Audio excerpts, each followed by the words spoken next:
Olá, amigos. Vamos então para a segunda parte da nossa aula sobre a lei de justiça, amor e caridade. Lembrando que a justiça divina é diferente da justiça humana, que as leis de Deus são universais, válido para todo o universo, para todos os planetas, não só para o planeta Terra. E lembrando também que o nome do capítulo é Justiça, Amor e Caridade. Então, não é apenas justiça, nem apenas amor, nem apenas caridade, que a justiça ela anda de mãos dadas com o amor. A lei de Deus tem que ser aplicada, sim. Existe a lei de causa e efeito, que nós conhecemos bem, que é a aplicação da lei de justiça. Mas a par da justiça divina, nós temos o amor, a misericórdia de Deus, porque se a misericórdia de Deus não fosse aplicada junto com a justiça, todos nós estaríamos em condições lamentáveis, todos nós seríamos cegos, surdos, aleijados e daí por diante, porque as nossas dívidas são muito grandes, o que nós fizemos no passado por ignorância, tivemos faltas graves, e daí a necessidade da aplicação da misericórdia divina em conjunto com a justiça. Vamos então nos preparando para essa segunda aula sobre o tema, fechando os nossos olhos, elevando o nosso pensamento a Deus e rogando ao Pai que nos auxilie nesse momento tão difícil através do qual estamos enfrentando, um momento de pandemia, de isolamento social, de distanciamento das pessoas que amamos. Que Deus nos dê força para esse enfrentamento. Sabemos que existem as provas individuais e as provas coletivas. E certamente estamos atravessando um momento de prova coletiva. Que possamos ter força, resignação, compreensão e principalmente que possamos nos apegar aos ensinamentos de Jesus, que nos fortalecem e nos auxiliam para atravessar este momento. Que Jesus nos ajude e nos proteja, que assim seja. Vamos então hoje abordar o capítulo 11, das questões 886 a 892. E o primeiro subitem dessa parte é caridade e amor ao próximo. Qual o verdadeiro sentido da palavra caridade, como a entendia Jesus? Então vejam bem o que Kardec questiona. Ele coloca como entendia Jesus. Não é o nosso entendimento sobre a palavra caridade, mas como Jesus entendia. E os espíritos respondem: benevolência para com todos, indulgência para as imperfeições dos outros, perdão das ofensas. Então aqui os espíritos colocam a caridade sobre 3 aspectos: a benevolência, a indulgência e o perdão. Então, primeira coisa, vamos analisar a questão da caridade. O que a caridade envolve? A firme vontade de fazer o bem. Firme vontade. Daí, nessa firme vontade de fazer o bem, tem esses 3 aspectos. A benevolência, que é a vontade e a realização do bem permanentemente. A indulgência, que seria aprender a julgar mais a nós mesmos do que aos outros. E o perdão, que significa deixar fora do nosso coração o mal produzido por outro. Salientando que o perdão não é o esquecimento, porque a gente não consegue esquecer, nós ainda estamos numa fase evolutiva onde temos várias dificuldades, nós não vamos nos esquecer do fato, mas nós vamos poder reagir em relação a esse fato de uma forma melhor, que é não retribuindo com o mal. Faz um comentário a essa questão. O amor e a caridade são o complemento da lei de justiça, pois amar o próximo é fazer-lhe todo o bem que nos seja possível e que desejáramos nos fosse feito. Então, na aula anterior, nós conversamos que a medida do bem seria nós mesmos, fazer aos outros aquilo que gostaríamos que os outros nos fizessem. Tal o sentido destas palavras de Jesus: amai-vos uns aos outros como irmãos.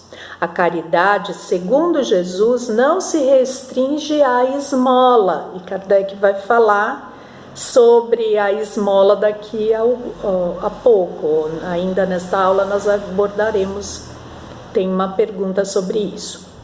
Abrange todas as relações em que nos achamos com os nossos semelhantes, sejam eles nossos inferiores, nossos iguais ou nossos superiores. E aqui Kardec então aborda uma importante questão, que a caridade não está restrita apenas a nossa relação com os outros seres humanos, mas também a nossa relação com a natureza, com os animais. Kardec, no seu comentário, então, deixa claro que a caridade é muito mais abrangente do que às vezes nós pensamos. Ela nos prescreve a indulgência, porque de indulgência precisamos nós mesmos, e nos proíbe que humilhemos os desafortunados, contrariamente ao que se costuma fazer. Então, lembrando que a indulgência nós também a merecemos, nós também nos equivocamos nas nossas atitudes, na nossa forma de proceder. Então, se os outros nos ferem, nós também ferimos ao outro. E é importante observarmos isso. Se toda vez que a questão do perdão bater a nossa porta, lembrar que nós também temos a necessidade de sermos perdoados, que nós também nos equivocamos em nossas atitudes. Apresente-se uma pessoa rica e todas as atenções e deferências lhe são dispensadas. Se for pobre, toda a gente como que entende que não precisa preocupar-se com ela. No entanto, tanto mais lastimosa seja a sua posição, tanto maior cuidado devemos pôr em lhe não aumentarmos o infortúnio pela humilhação. O homem verdadeiramente bom procura elevar aos seus próprios olhos aquele que lhe é inferior, diminuindo a distância que os separa. Nós abordamos também na aula passada essa questão da fortuna, da deferência em relação ao outro, e na aula passada nós falamos que a deferência deve ser em relação às aquisições morais, que fortuna não diferencia ninguém e que sermos caridosos também implica tratar a todos igualmente. Jesus também disse: amai mesmo os vossos inimigos. Ora, o amor aos inimigos não será contrário às nossas tendências naturais, e a inimizade não provirá de uma falta de simpatia entre os espíritos? Então, o que Kardec quer dizer com nossas tendências naturais?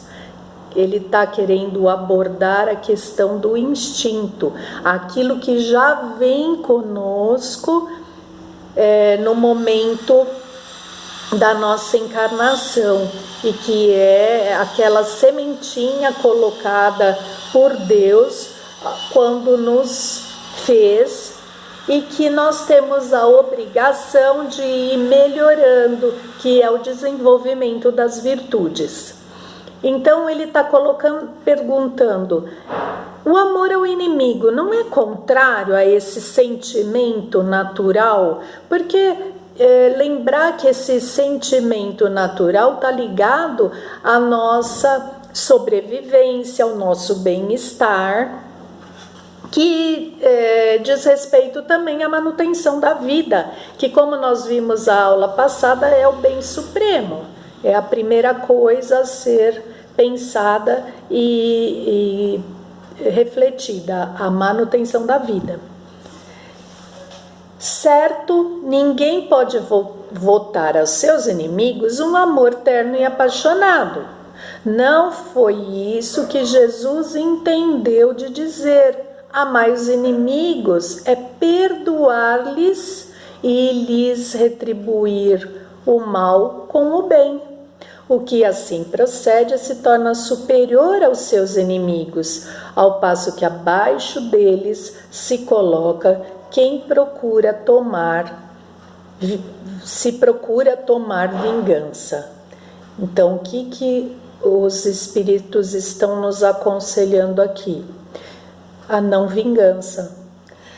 É relevar aquele mau proceder, compreender que muitas vezes os equívocos estão ligados à ignorância, no sentido de falta de conhecimento.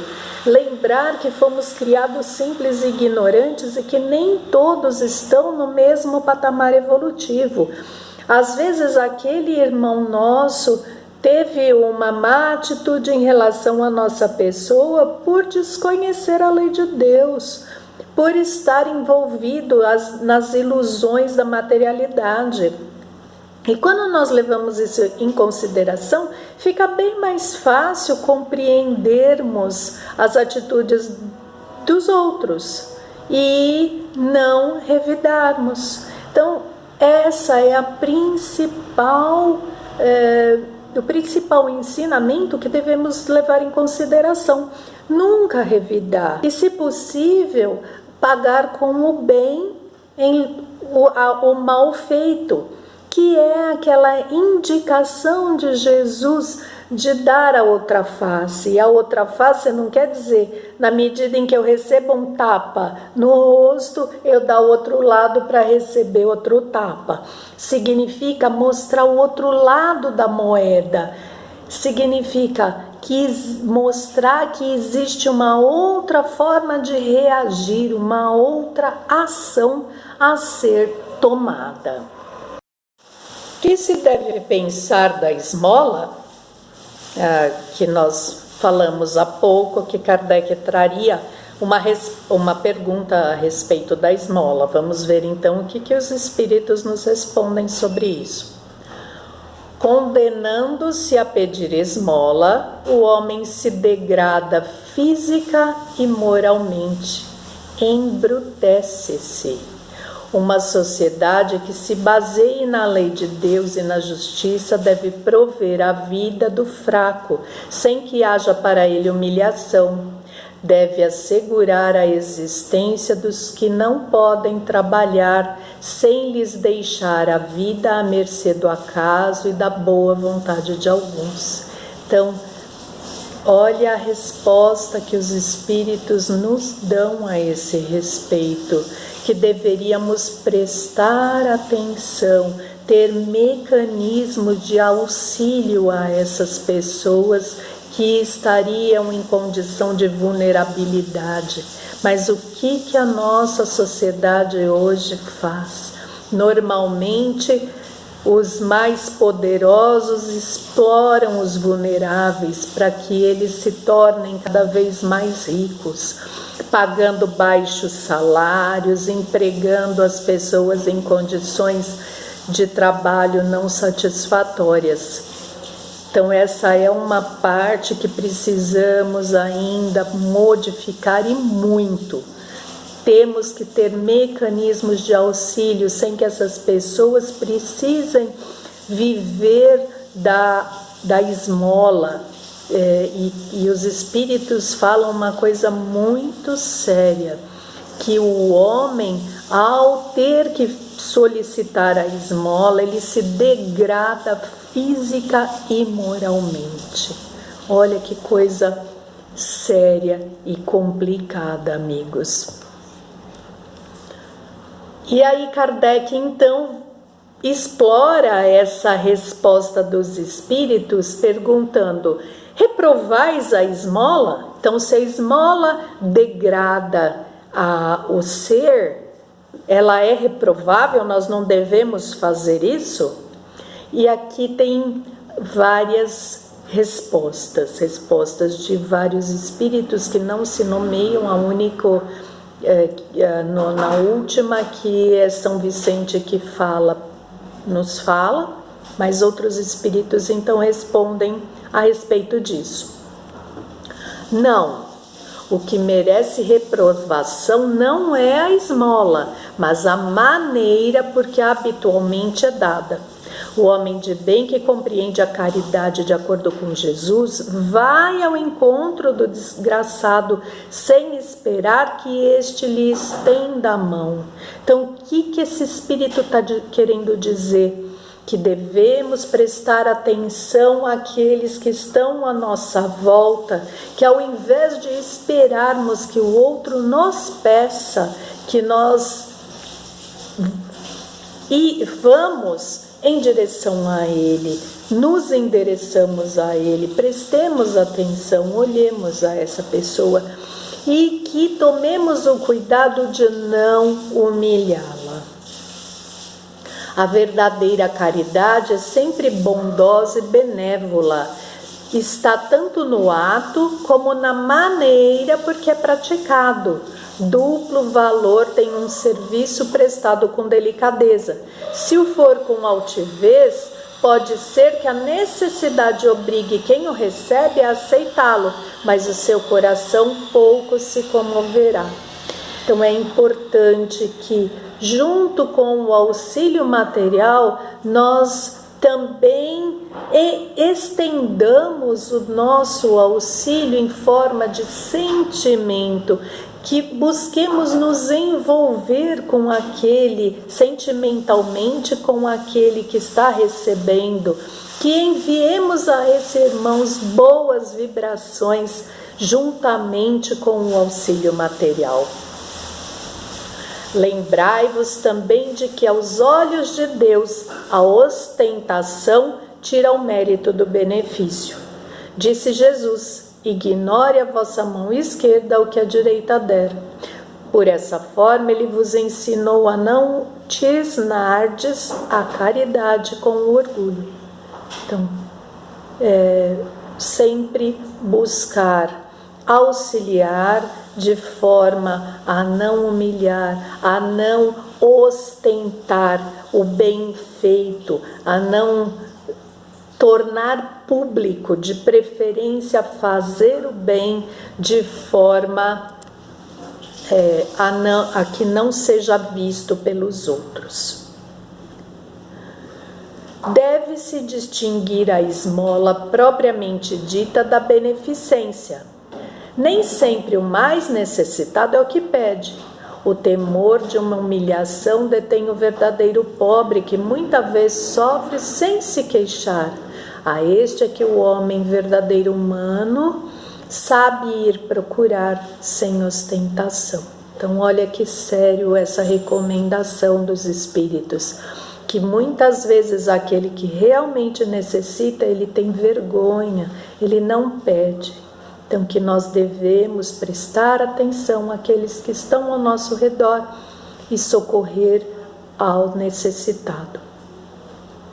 Os espíritos estão nos orientando sobre a forma como fazer a caridade, de forma desinteressada, com sentimento. Então, essa não é uma colocação de Kardec, essa é uma colocação que eu faço, que isso tudo que os espíritos nos colocam é para que prestemos atenção, que nossa atuação não deve ser visando a admiração das outras pessoas, não deve ser visando um lugar no céu, porque às vezes a pessoa até faz de forma a não ser notada, mas ela espera que o plano espiritual a reconheça.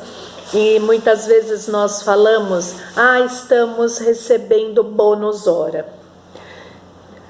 Isso já é um interesse de recebermos bônus hora. E aqui os espíritos nos falam, nós devemos fazer a caridade de maneira desinteressada. Por quê? Porque a caridade diz respeito ao sentimento. Aquele que realmente tem um sentimento de bondade, de misericórdia para com o outro, ele não está preocupado com o bônus horas que vai receber, ele não está preocupado de ser notado e nada disso. Ele está preocupado com aquele que sofre, ele está preocupado em minorar, diminuir o sofrimento alheio. Essa é a verdadeira caridade. Amai-vos uns aos outros, eis toda a lei divina, mediante a qual governa Deus os mundos. O amor é a lei de atração para os seres vivos e organizados. A atração é a lei de amor para a matéria inorgânica.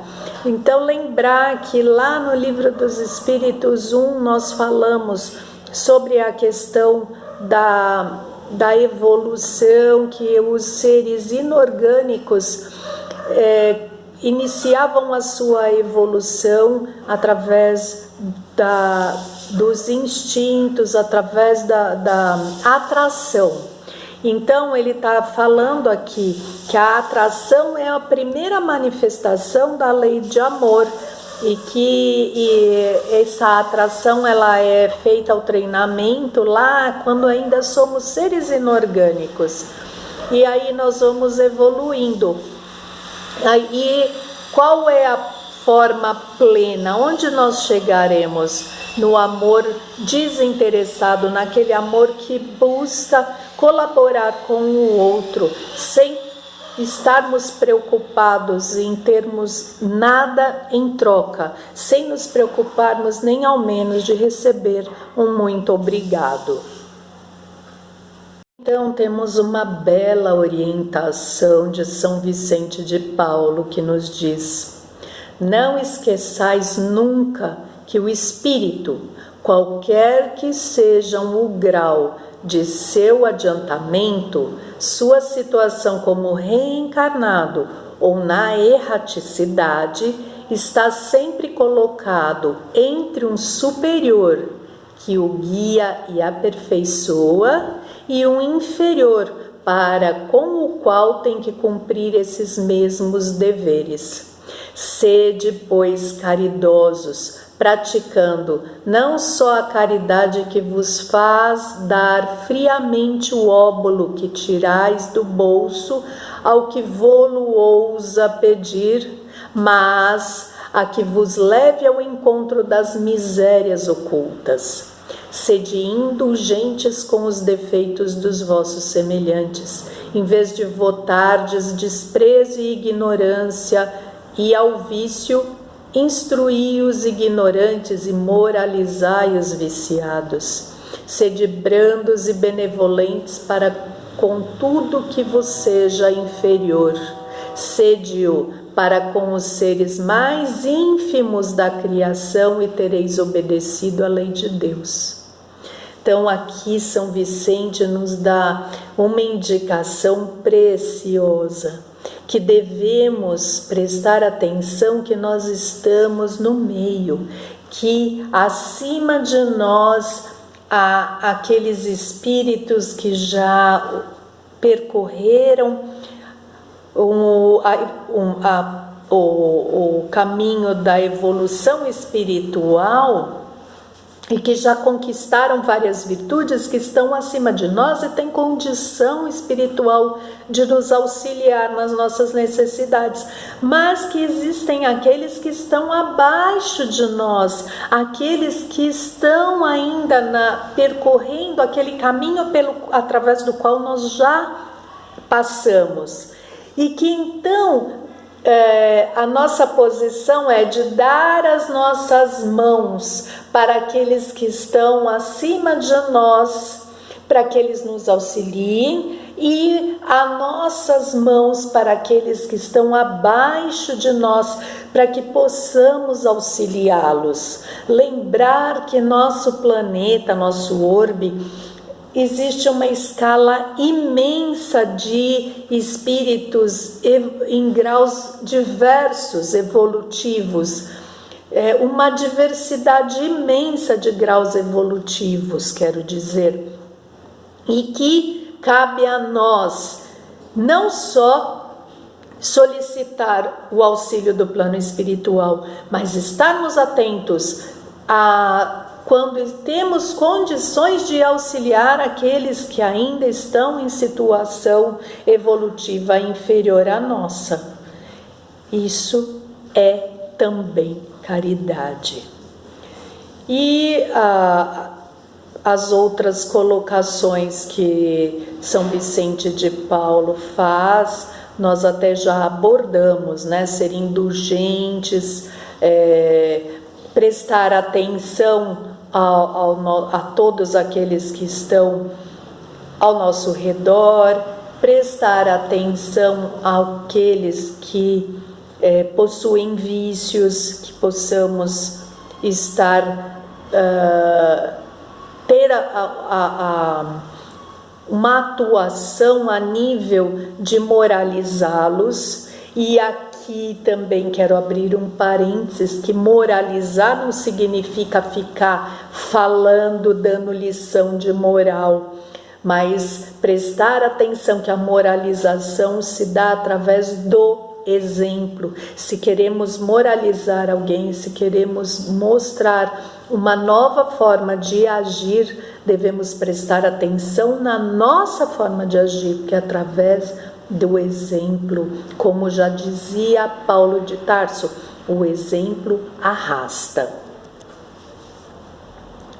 Não há homens que se veem condenados a mendigar por culpa sua, sem dúvida, mas se uma boa educação moral lhes houver ensinado a praticar a lei de Deus, não teriam caído nos excessos causadores da sua perdição.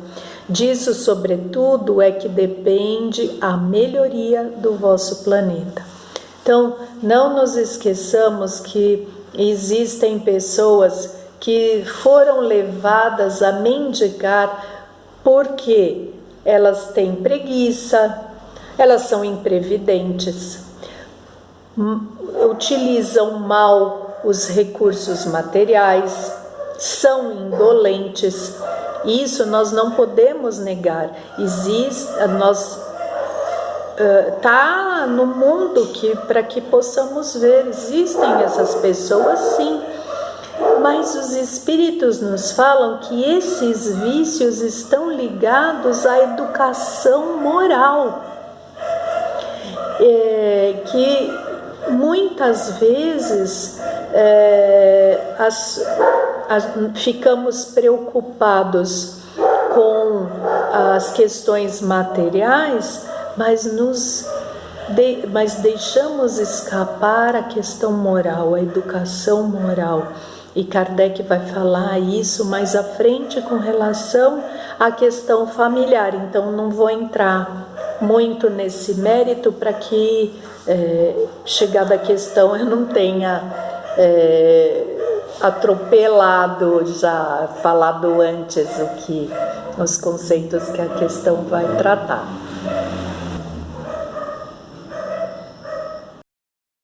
E para encerrar esse capítulo, o último subitem, amor fraterno e filial. Será uma virtude o amor materno ou um sentimento instintivo, comum aos homens e aos animais? Então, o que Kardec está querendo dizer aqui? Se o amor materno está ligado às virtudes desenvolvidas por nós, ou se ele faz parte do instinto, daquilo que trazemos como essência, colocados por Deus em nós, algo que já vem com a nossa criação. Então, vem ou é desenvolvido? E os Espíritos nos falam uma e outra coisa. Então, quer dizer, tem componente dos dois, tanto daquilo que vem conosco, como tem a parte que nos cabe desenvolver. A natureza deu à mãe o amor a seus filhos no interesse da conservação deles. No animal, porém, esse amor se limita às necessidades materiais. Cessa quando desnecessários se tornam os cuidados. No homem, persiste pela vida inteira e comporta um devotamento e uma abnegação que são virtudes. Sobrevive mesmo à morte e acompanha o filho até no além-túmulo. Bem vedes que há nele coisa diversa do que há no amor do animal. Então ele aponta, na resposta eles apontam também o que pertence a um e a outro. Então ele está dizendo que os filhos demandam cuidados na fase em que são dependentes. Então ele está dizendo que tanto os homens como os animais exercem esse cuidado que está ligado à sobrevivência da espécie. Então essa parte é a parte do instinto. E aí eles falam, né, os espíritos falam que quando os filhotes tornam-se independentes, que esse cuidado da parte dos animais cessa. E que em relação ao homem não, mesmo quando os nossos filhos não são mais dependentes de nós permanecemos ligados a ele, permanecemos cuidando, auxiliando. E aí os espíritos falam que isso é a parte da virtude, é a parte que nós desenvolvemos, que diz respeito ao devotamento e à abnegação. Então aquilo que nós muitas vezes abrimos mão em relação aos gozos da vida terrena, para que os nossos filhos sejam beneficiados. Então, quantos sacrifícios, quantas vezes as mães não fazem coisas para que seus filhos sejam beneficiados, não abrem mão de benefícios que elas teriam em favor dos seus filhos. Estando em a natureza o amor materno, como é que há mães que odeiam os filhos e não raro desde a infância deles, Então, o que os espíritos estão perguntando aqui? Se existe esse lado que é instintivo, que já nasce conosco, que diz respeito ao cuidado dos filhos, como que existem mães que odeiam seus filhos desde a gestação? Às vezes é prova que o espírito do filho escolheu, ou uma expiação se aconteceu ter sido mau pai ou mãe perversa, ou mau filho noutra existência. Em todos os casos, aquela que não é boa mãe só pode ser a encarnação de um mau espírito que procura criar embaraços ao filho, a fim de que sucumba na prova que buscou. Mas essa violação da lei da natureza não ficará impune, e o espírito do filho será recompensado pelos obstáculos de que haja triunfado. Então, os espíritos aqui abordam várias questões. A primeira, que o fato de ter uma mãe que odeia o filho desde da sua gestação, ela pode ser uma prova escolhida pelo espírito para que ele vença esse desafio. Ou pode ser uma expiação, porque esse espírito que está reencarnando, ele pode ter sido um mau pai, ele pode ter sido uma mãe perversa, ou ele pode ter sido um mau filho em outras existências. Então os espíritos estão abordando aqui claramente que isso que acontece conosco tem ligação com ou o nosso planejamento espiritual ou com as nossas atitudes infelizes vindas de outras existências. E aí os espíritos colocam uma coisa muito interessante, que mesmo que uma mãe receba um espírito que tenha sido um mau pai ou um mau filho, que se ela não for um espírito infeliz, imperfeito, que ela não vai ser uma má mãe. Então o fato dela odiar o seu filho diz respeito ao seu grau evolutivo também. É um espírito ainda em situação de baixa evolução espiritual. E que se a mãe for perversa, for uma má mãe, mesmo que seja respondendo a uma característica daquele espírito que está reencarnando, ela vai ser penalizada, ela vai ser responsabilizada, porque as mães têm como missão, que foi colocado na primeira parte do Livro dos Espíritos, nós tivemos essa aula, que é a missão dos pais, a boa educação dos filhos. Então, quando a mãe falha, mesmo que diga respeito a uma tendência de reencarnação anterior do filho, ela irá responder por sua falha quando for chegada a hora. E que aquele espírito que conseguir vencer essa dificuldade, esse desafio, ele vai ser recompensado também quando chegar o momento. Quando os filhos causam desgostos aos pais, não tem estes desculpa para o fato de lhes não dispensarem a ternura de que os fariam objeto, em caso contrário? E aqui os espíritos são categóricos, eles respondem não, porque isso representa um encargo que lhes é confiado, e a missão deles consiste em se esforçarem por encaminhar os filhos para o bem. Demais, esses desgostos são a miúde a consequência do mau feitio que os pais deixaram que seus filhos tomassem desde o berço. colhem o que semearam. Então, como nós já dissemos, a educação dos filhos é missão dos pais, como nós vimos no Livro dos Espíritos 1. É responsabilidade.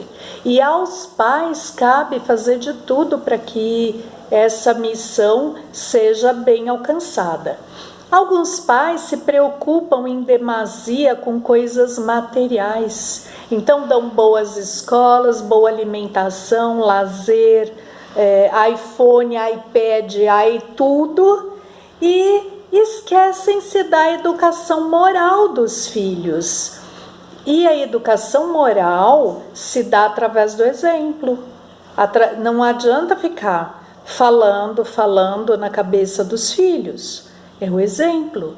Então, se você se descuida da educação moral do teu filho, se você não percebe os rumos que esse espírito, o caminho que esse espírito percorre desde sua tenra infância, mais tarde você vai colher os frutos.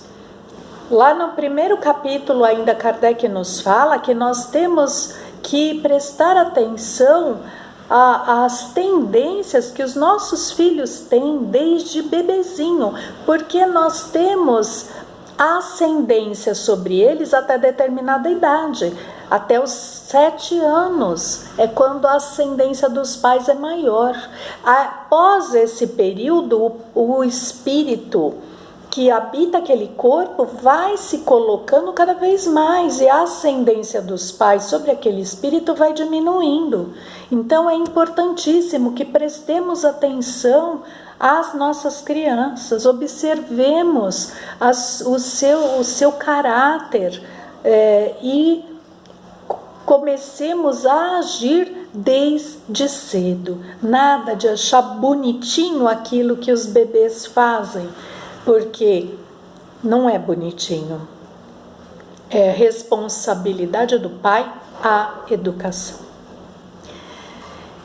Meus amigos, encerramos então essa parte do Livro dos Espíritos, deixando claro que a lei de justiça, amor e caridade, ela é um resumo das outras leis, e que possamos sempre estar atentos a essa parte do Livro dos Espíritos que é especial, que diz respeito à nossa felicidade futura.